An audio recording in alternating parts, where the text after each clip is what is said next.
भारत के छात्र चीन जैसे देशों की तर्ज पर छोटी उम्र में ही अब सॉफ्टवेयर और मोबाइल फोन एप्लीकेशन बनाने की तकनीक सीख पाएंगे।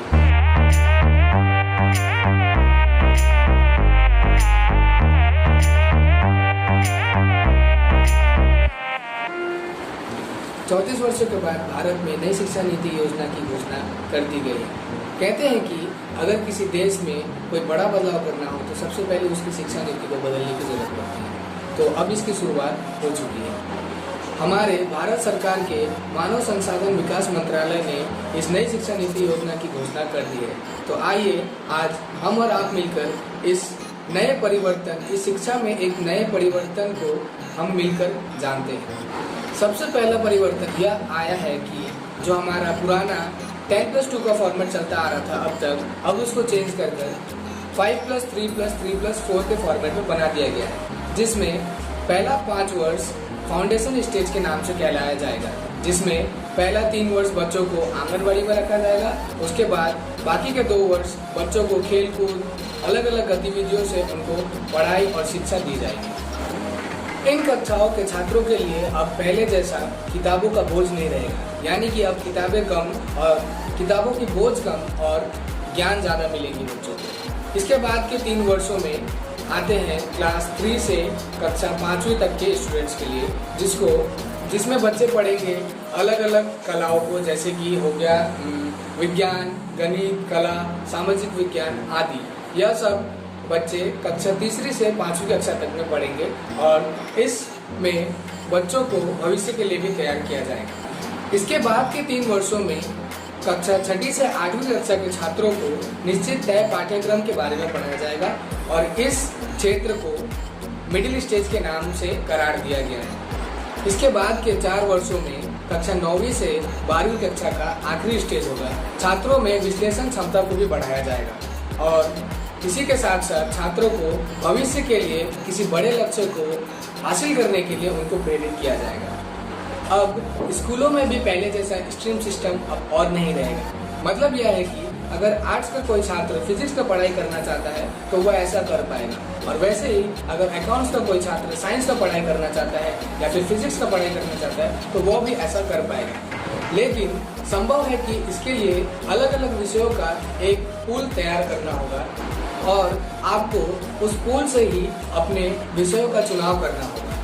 यानी अगर विज्ञान के छात्र को इतिहास में दिलचस्पी है और उसके पूल में यह दोनों विषय शामिल है, तभी वह यह दोनों विषय एक साथ पढ़ पाएंगे।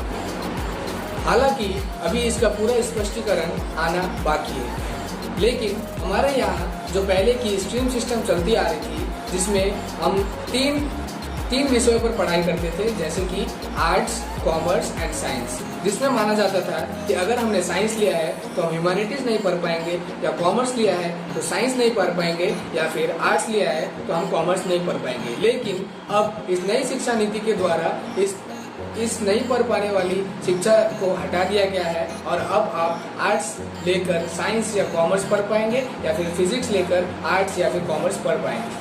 अब 5वीं कक्षा तक की पढ़ाई राष्ट्रभाषा, स्थानीय भाषा और आपकी मातृभाषा में ही कराई जाएगी। यानी कि अगर अब आप चाहें तो अपने बच्चों को 5वीं कक्षा तक या फिर बंगाली या गुजराती या पंजाबी या मराठी किसी भी भाषा में करा सकते हैं। 6ठी कक्षा में पहुंचने के बाद अब छात्रों को कंप्यूटर कोडिंग सीखने का मौका मिलेगा। यानी कि अब भारत के छात्र चीन जैसे देशों की तर्ज पर छोटी उम्र में ही अब सॉफ्टवेयर और मोबाइल फोन एप्लीकेशन बनाने की तकनीक सीख पाएंगे। 6ठी कक्षा से ही छात्रों को अब इंटर्नशिप का भी मौका मिलेगा।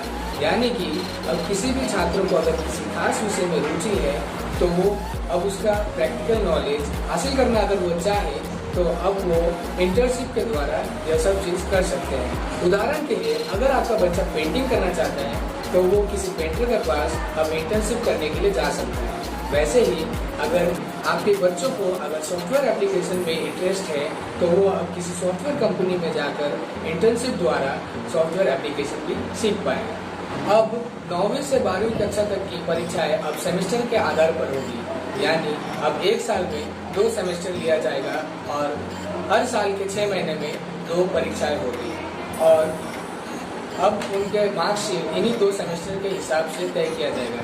यानी कि अब बच्चों को पूरे साल पढ़ाई करना होगा और अब यह कहकर बच नहीं पाएंगे कि आप सिर्फ फाइनल एग्जाम्स की तैयारी करना चाहते हैं। अब बोर्ड की परीक्षाओं को भी आसान बनाया जाएगा, जिससे छात्रों की समझने की क्षमता को बढ़ाया जाए। बोर्ड परीक्षा देने वाले छात्रों को अब उनकी पसंद की भाषा में लिखने के लिए छूट होगी। छात्रों का फाइनल मार्क्स अब पहले जैसा तैयार नहीं किया जाएगा। बच्चों को फाइनल मार्क्स देने के लिए उनके व्यवहार, एक्स्ट्रा करिकुलर एक्टिविटीज और उनकी मानसिक क्षमताओं के आधार पर बनाया जाएगा। इसके अलावा रिपोर्ट कार्ड अब 360 डिग्री असेसमेंट के आधार पर तैयार किया जाएगा। छात्रों को अब उनके पढ़ाने वाले शिक्षक, छात्र खुद और छात्रों के सहपाठी भी अब उन्हें आंकलन करेंगे। इसके बाद कॉलेज में अब पढ़ाई करने वाले छात्रों के लिए भी बहुत सारे परिवर्तन इस नई शिक्षा नीति में किए गए हैं। अब कॉलेज में एडमिशन करने के लिए बच्चे कॉमन एप्टीट्यूड टेस्ट दे पाएंगे, जिससे अगर आपकी 12वीं कक्षा के बोर्ड एग्जाम में अगर आपके मार्क्स कम आए हैं तो आप कॉमन एप्टीट्यूड टेस्ट देकर आपको कट ऑफ जो मार्क्स है उसमें मार्क्स जुड़ जाएगा और आपको कॉलेज में आसानी से एडमिशन मिल जाएगा। अब ग्रेजुएशन को पढ़ाई को भी 3 से 4 वर्षों की कोर्स ड्यूरेशन में बांट दिया जाएगा। पहले अगर आप बीच में ग्रेजुएशन की पढ़ाई को छोड़ देते थे तो आपको कोई डिग्री नहीं दिया जाता था, लेकिन नई शिक्षा नीति आने के बाद अगर आप ऐसा करते हैं, जैसे कि अगर आपने 1 साल कॉलेज पढ़कर छोड़ दिया तो आपको सर्टिफिकेट दिया जाएगा। अगर आपने 2 साल में पढ़ाई छोड़ा तो आपको डिप्लोमा डिग्री दिया जाएगा। अगर आपने 3 साल में पढ़ाई छोड़ा तो आपको बैचलर डिग्री मिलेगा।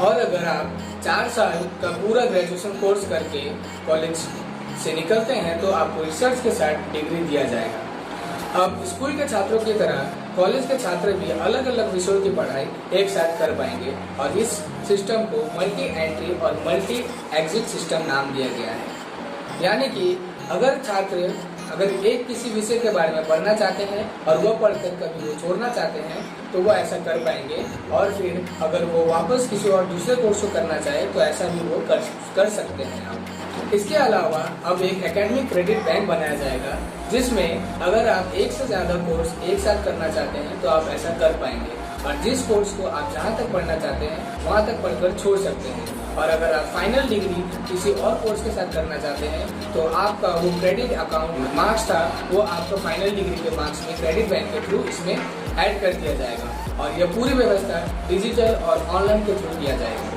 अब स्कूलों और कॉलेज में संस्कृत भाषा को भी बढ़ावा दिया जाएगा। संस्कृत के विश्वविद्यालय में अलग अलग विषयों का पढ़ाई अब संस्कृत में कराया जाएगा। IITs की शिक्षा व्यवस्था को भी अब पहले से ज़्यादा समग्र बनाया जाएगा और इन उच्च शिक्षा संस्थानों में आर्ट्स एंड ह्यूमैनिटीज़ के विषय को भी पढ़ाया जाएगा। इससे आर्ट्स एंड ह्यूमैनिटीज़ के छात्रों अपने विज्ञान की जानकारियों का इस्तेमाल दूसरे क्षेत्रों के जानकारियों को अपने स्किल्स को बढ़ाने के लिए इस्तेमाल कर पाएंगे। अब कॉलेजों में साहित्य, कला और ये सब भी पढ़ाई कराया जाएगा और अब उन पेरेंट्स और स्टूडेंट्स के लिए एक महत्वपूर्ण जानकारी जो इस चीज़ को लेकर बहुत चिंतित है कि स्कूल और कॉलेजेस का फीस क्या रहेगा। तो आपको ये बता दें कि अब स्कूल्स और कॉलेजेस में एक निश्चित फीस से ज़्यादा फीस नहीं लिया जाएगा।